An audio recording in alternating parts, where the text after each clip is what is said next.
Welcome to my channel. Subscribe, listen, and enjoy my stories every day. The low hum of my office faded into the background as my phone vibrated fiercely against the desktop, its sudden urgency slicing through the monotony of my paperwork. Glancing at the screen, I saw it was from Joe. My next frowning, I picked it up. The cool metal of the device a stark contrast to the warmth of my palm. "Hey Joe, what's up?" I asked, trying to keep my voice even despite the oddity of him calling during work hours. "Hey Mike," Joe's voice came through, tense and hurried. "Are you guys okay over there? I heard some wild screams coming from your apartment a few minutes ago. It sounded serious." My heart sank, the words barely registering as my mind raced. "No, I'm at work." "Why? What did you hear exactly?" "It was loud, man. Really loud, like someone was in real trouble. I thought I should check before calling the cops or something." I stood abruptly, my chair scraping back with a sharp screech. "I'm heading home now. Thanks for letting me know, Joe." Without waiting for his response, I ended the call, my hands trembling as I grabbed my keys and rushed out of the office. The drive home was a blur, every red light an eternity, every slow driver a test of my fraying patience. Pulling into my driveway, nothing seemed amiss from the outside, the quiet of the neighborhood stark against the pounding in my chest. I bounded up the steps, my key shaking as I unlocked the door. The moment I stepped inside, the sound hit me. Moans, unmistakable and loud, coming from upstairs. My breath hitched, heart thudding painfully against my ribs as I took the stairs two at a time. The bedroom door was ajar, a sliver of sight that would change everything. Pushing it open, the scene before me froze me in place. My wife, Linda, beneath a man in a cowboy hat, her face contorted in pleasure. They didn't even notice me at first, so lost in their betrayal. "Linda," my voice was a roar, the storm of my emotions breaking free. They scrambled apart, shock plastered across their faces. Linda's eyes were wide, her mouth opening and closing, but no words came out. The man, still partly in his ridiculous costume, stuttered out an apology before grabbing his clothes and rushing past me, nearly tripping in his haste. The silence that followed was heavy, filled only by my ragged breathing and Linda's quiet sobs. "How could you?" I managed to say, my voice hollow. "I can explain," she stammered, tears streaming down her face. But I didn't want to hear her excuses. "Save it," I snapped, my mind made up. "I want you out, Linda. Get your things and go." She tried to speak, reaching out to me, but I was already turning away, my heart hardening with each step. I couldn't stay here, not with the echoes of her betrayal so loud in my ears. Driving away, I left her crying in the doorway, the image burned into my memory. But as the miles widened between us, a cold resolve settled over me. Kicking her out was just the start. My revenge would be far worse. As I drove, my thoughts began to churn, ideas and plans weaving together into a dark tapestry. She thought today was the worst day of her life, but I was just getting started. And by the time I was done, she would know the true meaning of loss. The road stretched before me, my journey back marked not by a return to normalcy, but by the plotting of retribution. A path from which there would be no turning back. The evening air is crisp as I pull into the parking lot of Rusty Taps, a local bar where my oldest friend, Rick, tends bar on weekdays. The neon sign flickers, casting a reddish glow over the gravel. As I kill the engine, I feel the weight of the day settle in, the sting of betrayal still fresh. Pushing open the bar door, I'm greeted by the muffled sounds of classic rock and low conversation. Rick spots me immediately, his face tightening with concern as I approach. "Mike, man, what's going on? You look like hell," he says as he pulls a beer from the tap without asking what I want, sliding it across the bar to me. I take a long swig before I answer, the cold beer barely masking the bitterness in my throat. "Linda cheated on me, Rick, in our house, today." Rick's eyebrows shoot up and he leans in, lowering his voice. "You're kidding? What are you going to do about it?" "I kicked her out, but that's just the start," I say, the edge in my voice sharp as flint. I want to make her regret she ever crossed me. Rick's gaze is steady, assessing. Are you sure about this, Mike? Revenge can get messy. Before I can reply, a commotion at the other end of the bar draws our attention. Two regulars, big guys who've clearly had one too many, are shoving each other, voices raised. Rick sighs and motions to a bouncer before turning back to me. Look, if you're set on this, you'll need help, and I might know a guy. He trails off, eyeing the bouncer who's now intervening in the scuffle. Who? I ask, my interest piqued despite the chaos. Name's Tommy, ex-private investigator. He's got ways of digging up dirt, if that's what you need. I nod, feeling a plan begin to take shape. Can you introduce us? Sure thing, but be careful, Mike. Tommy plays hardball. Minutes later, Rick returns with a man who could be anywhere in his 40s, with a sharp gaze and a knowing smirk. Mike, this is Tommy. Tommy, Mike here could use your particular set of skills. Tommy's handshake is firm, his eyes scanning my face like he's reading every thought. Rick says you're out for justice. What's the play? I explain the situation, my voice steady but my fists clenched. Tommy listens, nodding occasionally, his expression unreadable. Sounds like you need leverage. Embarrassment, fear, maybe all of the above? Tommy suggests, his tone businesslike. Exactly, I affirm. I want to hit her where it hurts. Financially, socially, every way possible. Tommy's smirk grows. I can work with that.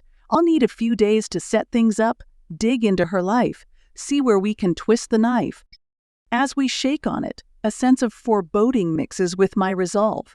This is no longer just about a broken heart. It's about reclaiming my life, my dignity.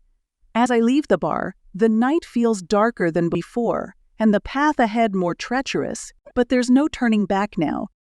The next few days crawl by as I wait for Tommy's call. Each ring of my phone sends a jolt through me, but it's never him. Instead, it's usually Linda, her messages fluctuating between pleading and furious. I ignore them all, focusing on my plans with a cold detachment. Finally, late Thursday afternoon, as I'm finishing up at work, my phone buzzes with an unfamiliar number. It's Tommy. Meet me at the park by the river in 20 minutes, he instructs before hanging up. I drive to the park, the autumn leaves a blaze of color against the dull sky, reflecting my turbulent emotions. Tommy is already there, seated on a bench overlooking the water, a manila folder in his lap. As I approach, he nods, patting the space next to him. Sit down. You're not going to like... I take a seat, my stomach tightening. What did you find? Tommy hands me the folder. Inside there are photos, bank statements, and emails. It's a dossier of Linda's life over the past year, but not just with her lover. There are other men, expensive gifts, and trips I knew nothing about. It seems your wife has been quite busy, Tommy remarks dryly. And not just with the cowboy. I leaf through the documents, each revelation a twist of the knife. How many? I ask, my voice hoarse. 4, including cowboy. All wealthier than you? No offense, Tommy answers, watching me. None taken, I reply, my mind racing. What's the plan? We expose her, Tommy says simply. Start with the lovers. One's married, runs a local business. The scandal would crush him. Another's in politics. Perfect, I interrupt, feeling a bitter satisfaction. Do it? Tommy nods, his expression serious. It'll get messy. You sure you're up for this? Yes, I affirm without hesitation. What about her? How do we hit her hardest? Financially, Tommy suggests. I found out she's been funneling money from your joint accounts into a private one. We could expose that, maybe even get her on fraud charges. Let's do it. I agree. The words like ash in my mouth and her social circle. I've got some ideas. Leave it to me, Tommy assures with a grim smile. I'll start tonight. Expect fireworks? As I drive home, the weight of our plans weighs heavily on me.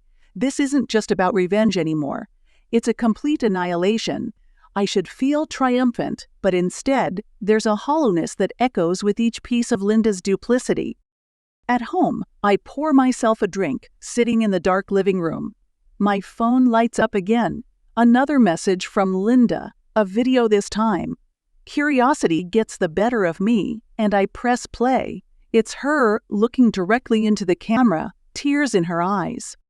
Mike, I know I've messed up. I can explain everything, please. Just talk to me. Don't do something we'll both regret.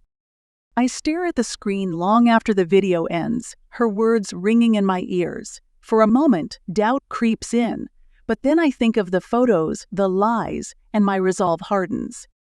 No, Linda, I whisper to the silent room. It's too late for regrets. Outside, a storm is brewing, the wind picking up, mirroring the chaos I'm about to unleash.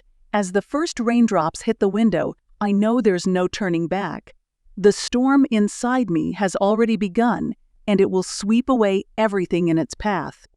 As dawn breaks, the storm outside has calmed, but the tempest within me rages on. I haven't slept. The plans I set in motion with Tommy seem to churn with the lingering darkness. I await the fallout, unsure whether I dread or... The quiet of the morning is shattered by my phone. It's Tommy. It's done. He says without preamble, the info's leaked. And Mike, it's catching fire faster than we thought. Good, I respond, my voice more steady than I feel. And the rest? Working on it. But Mike, something came up. You need to see this. He sends me a link to an online news article. The headline screams scandal, detailing the financial deceit and affairs of a local businessman, Linda's cowboy. But it's not just about him. My name is there too, connected but not yet tainted. The article hints at more revelations to come. And my heart pounds as I read, this is only the beginning. Meet me, I tell Tommy. We need to talk. An hour later, we sit in a secluded corner of a nearly empty diner. Tommy slides another envelope across the table to me. This is everything else we haven't released yet. As I open the envelope, he continues, there's something else. Mike, when digging through her finances, I found frequent payments to a private investigator over the last year. Seems she's been investigating you as well. I freeze, the contents of the envelope forgotten. What? Why would she investigate me? Tommy shrugs. Don't know, but here's the kicker. It was about your late brother's business. Seems she thought you might have been hiding assets from her. The revelation hits me like a blow. My brother had left me his share in a successful tech startup. Something I hadn't thought to mention to Linda, considering it my own private affair. The diner door chimes, and we both look up as Linda walks in. Her eyes are red-rimmed, her posture that of a defeated person. Seeing her like this, something inside me shifts uncomfortably. Mike, she starts, but her voice breaks. Save it, I say, my voice colder than I intend. I slide the envelope across to her. You know what this is. It's over, Linda. She looks at the contents, her face paling. Mike, please, there's more to this. I was trying to protect what? Your affairs? Your secrets? I interrupt bitterly.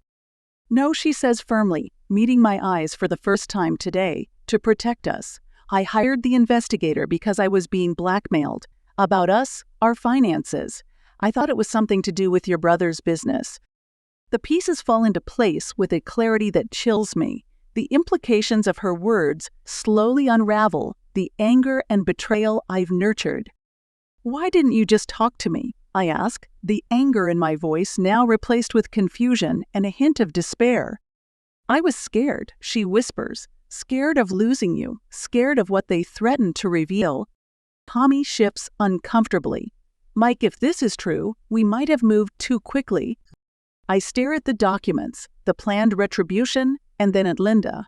The anger has bled away, leaving behind only regret and the shards of our fractured love. We need to fix this. I say finally, the fight draining out of me. Before it gets worse, can we try to sort this out, Linda, together? She nods, tears slipping down her cheeks. Yes, if you'll have me. As we stand together, preparing to face the coming storm of public scrutiny and personal reconciliation, I realized that the path of revenge I had chosen was fraught with misjudgments and pain, not just for Linda but for myself as walking out into the light of a new day, we are uncertain but united. The real work would begin now, rebuilding what was broken, perhaps not as it was but as it. And as we step into the bustling street, the city around us wakes up to another day, oblivious to the small human drama resolving in its midst. The storm has passed, but its lessons linger.